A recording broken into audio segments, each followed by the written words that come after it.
Hey everyone, and welcome to The Explainer. Today, we're going to talk about a chemical, one that was hailed as a savior, then banned as a villain. But here's the crazy part. It's still found almost everywhere. Yeah, even inside of us. So let me ask you this, right at the top. What if a solution from way back when created a problem that just never went away? That's exactly what we're looking at with DDT. It's like this ghost from our chemical past that, well, it's still haunting us. And believe it or not, our story kicks off with a real modern-day mystery. You've got scientists out in these super remote, absolutely pristine lakes in Canada, right? They're expecting to find, well, clean water. But instead they find high levels of a pesticide that was banned almost 50 years ago. So the big question is, how? How is it still doing damage all these years later? Okay, so to figure that out, we've got to look at the clues. And the clues are buried deep in the mud at the bottom of these lakes. Turns out, lakes, they have really long memories. We're zeroing in on lakes in New Brunswick, Canada. Now get this, back in the 50s and 60s, a staggering 6,000 tons of DDT were sprayed from airplanes over this area. Can you even picture that? They were trying to control forest pests. The chemical was banned back in the early 70s, but as we're finding out now, it never actually went away. So how do they know all this? Well, it's through this amazing field of science called paleolimnology. It sounds complicated, but the idea is actually pretty cool. They drill down into the lake bed and pull up these long tubes of mud, core samples, and each layer in that sample, it's like a page in a history book. They can literally read the story of the lake year by year, seeing what chemicals were there, what creatures were living. It's incredible. And the story that mud is telling, it's pretty alarming.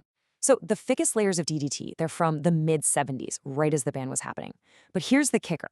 Even in the newest layers, the stuff right at the top, the DDT levels are still high enough to be toxic.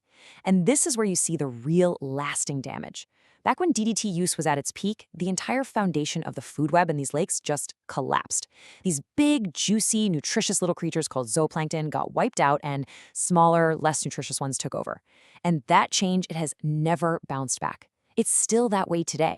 So you have this ghost chemical, this persistent poison, and you just have to ask, how on earth did we let this happen? How did something so damaging get used so much? To understand that, we need to rewind the clock a bit, back to the end of World War II. You have to understand, in that post-war boom, DDT wasn't seen as a poison, it was a miracle. It was this shining symbol of human ingenuity.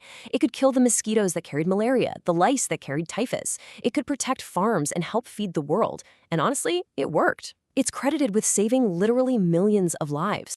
But then, things started to change. A turning point was coming.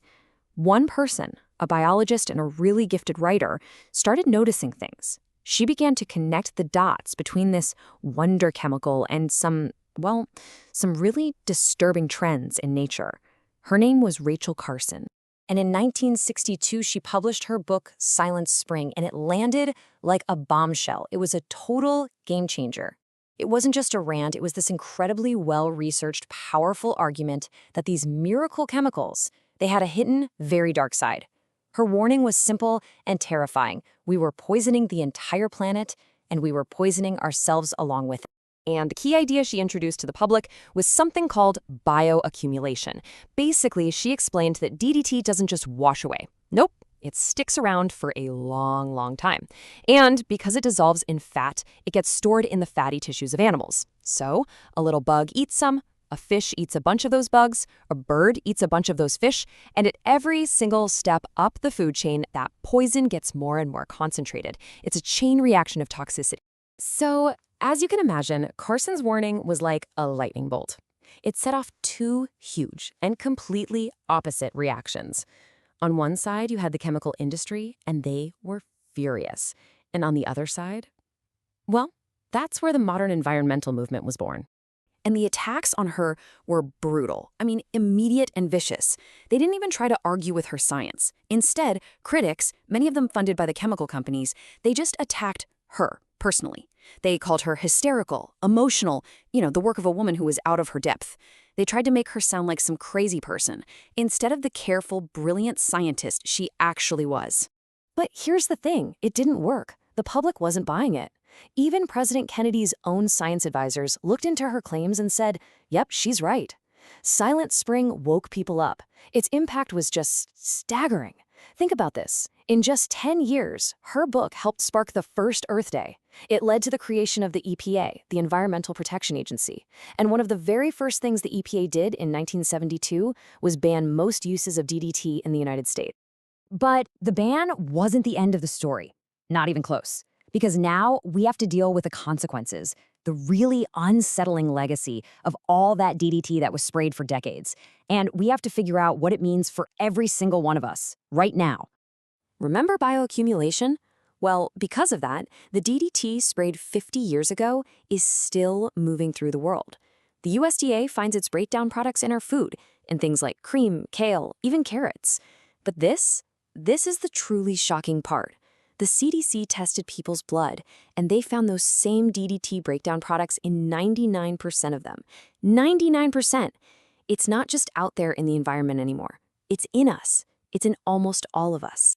And a whole lot of research is now suggesting this is far from harmless.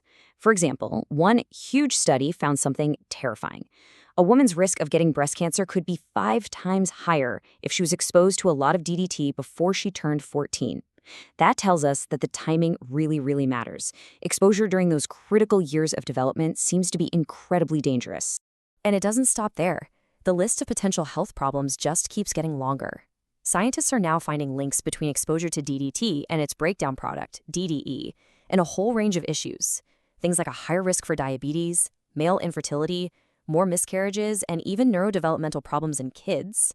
And all of this leads us to a really, really tough dilemma that the world is facing right now. On the one hand, you have malaria, which still kills over 800,000 people every year, mostly kids. And international agreements still allow for DDT to be sprayed indoors as a last resort to fight the mosquitoes that carry it.